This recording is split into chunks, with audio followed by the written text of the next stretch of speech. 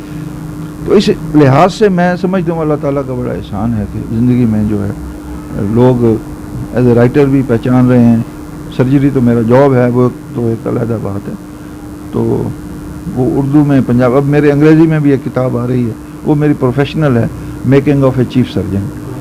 کیونکہ ہمارے سامنے جو سرجری میں چینجز آئی ہیں، ایک آپ now you can not imagine کہ 1981 میں جب میں ڈاکٹر بنا تو پاکستان میں الٹرا ساؤنڈ ہی نہیں تھا. تو ہم نے وہ ساری چینجز جو ہیں وہ دیکھی ہیں.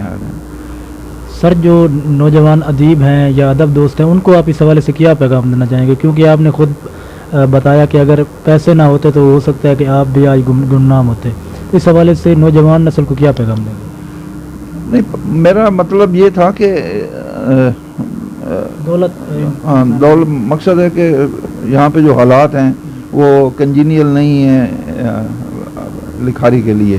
کیونکہ یہاں کتاب میکسیمم آپ پہلے 1000 میں چھپتی تھی، اب 500 میں چھپتی ہے، اور اب تو وہ 200 پہ آ گئی ہے. اور وہ لوگ مطلب جتنے پیسے ہوتے ہیں وہ چھپا لیتے ہیں. لیکن اس سے جو میں سمجھتا ہوں پھر بھی جو بدل نہیں ہونا چاہیے. جو جینوئن رائٹر ہے وہ جیسے کہتے ہیں نا، اب کیا نہ بولے گا تو مر جائے گا. جو اس کے سینے کے اندر ہیں، جب تک وہ باہر نہیں آتا اس کو چین نہیں آنا زندگی میں. تو جینوئن رائٹر نے لکھنا ہی لکھنا ہے. وہ جس حد تک اس کی پذیرائی ہوتی ہے یا نہیں ہوتی، کتاب آئے نہ آئے. ابھی یہ ہے آپ کا جیسے یوٹیوب چینل ہے، اس میں تو نہیں پیسے لگتے، آپ کریں آپ محنت. لیکن اصل بات یہ کہ ہم پھر محنت بھی نہیں کرتے نا. ہم کہتے ہیں راتوں رات ہمیں مطلب ہم ایک غزل لکھ لی، اوکے بندہ آسمانوں پہ. میری 21 کتابیں ہیں، لوگ مجھے ملتے ہیں اور حیران ہوتے ہیں ہر طرح آپ نے لکھ دی ہیں. بات ہمبلنس جو ہے نا، وہ آپ کی ذات میں ہمبلنس ہونی چاہیے. تو اس لیے اور جہد مسلسل ہے.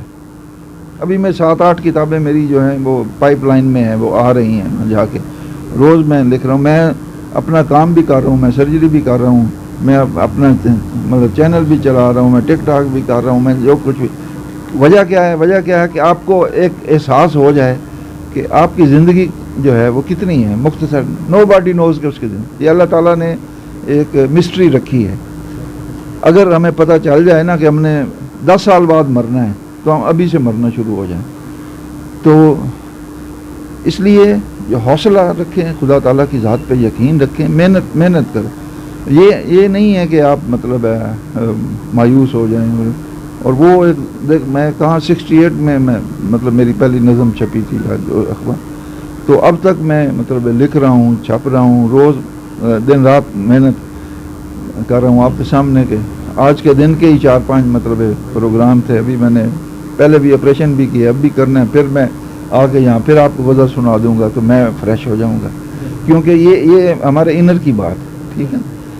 اور ایک لوگ ایک عام کوشچن مجھ سے کرتے ہیں کہ جی یہ سرجری اور یہ بڑا ڈیفرنٹ کام ہے. میں کہتا ہوں نہیں، ڈیفرنٹ کام نہیں ہے. ایک اچھا سرجن ہوگا، اس کے پاس ایک مریض آتا ہے، اس کے مثلا چہرے پہ چوٹ لگی ہے. اب وہ اگر حصے لطیف ہے اس میں، وہ کہے گا یار میرا جو کلائنٹ ہے نا، میرا مریض ہے، اس کو اسی طرح سے خوبصورت نظر آنا چاہیے. اس کی بیماری کو میں ایسے ریسٹور کروں کہ یہ پھر سے بالکل نارمل ہو جائے. تو یہ اگر آپ کے اندر وہ وصف ہے، خوبصورتی دیکھنے کا وصف ہے، تو آپ خوبصورتی جو اپنے اندر دیکھنا چاہتے ہیں وہ دوسروں میں بھی دیکھنا چاہتے ہیں.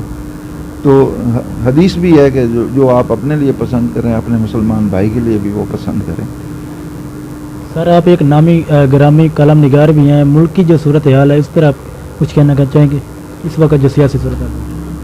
نہیں، میں ایکچولی سیاسی صورتحال پہ تو کچھ نہیں کہوں گا، لیکن یہ ہے کہ میری دعائیں جو ہیں وہ ملک کے ساتھ ہیں. اللہ تعالیٰ ملک کو سلامت رکھے، اور جو ادھر ادھر سے جو خطرات ہیں ان سے محفوظ کریں، کیونکہ یہ ایک عالمی واقعی سازش ہے، اور صرف ہمیں نہیں، آپ کو ابھی پتہ چلا کل ہی ہندوستان کو بھی دھمکی مل چکی ہے. تو اس لیے یہ جو بڑی طاقتیں ہیں وہ برداشت نہیں کرتی کہ جو چھوٹے ہیں وہ کوئی بھی سو کال چھوٹے ان کے حساب سے. تو آپ نے دیکھا یہ ایک پوری ورلڈ کی گیم ہے. آپ نے دیکھا عراق میں کیا ملا، ویپن آف میس ڈسٹرکشن، کوئی نہیں. اب وہ کہتے ہیں جی یہ ہماری انٹیلیجنس کی غلطی تھی. ملک آپ نے تباہ کر دیا.